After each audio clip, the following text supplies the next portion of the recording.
السلام علیکم سامعین، 25 سفر المظفر ہے، 23 ستمبر ہے۔ خبر کا عنوان ہے آل انڈیا مسابقہ قرأت میں دوسری پوزیشن لا کر قاری زید حسین پوری نے 5100 روپے نقد اور عمرے کی سعادت حاصل کر لی۔ بتا دیں، قاری زید مغربی یو پی کے ضلع مظفر نگر کے قصبہ بڑھان علاقے کے گاؤں حسین پور کے رہنے والے ہیں۔ ان کے والد محترم کا نام ہے مولانا معاذ قاسمی۔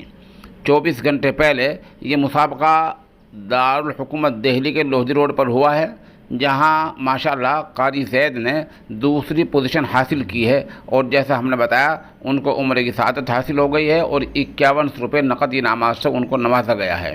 اس خبر کے لیے ہم جناب مولوی عفان ہرسولوی اور مفتی محمد ندیم قاسمی مظفر نگر کے نہایت شکر گزار ہیں۔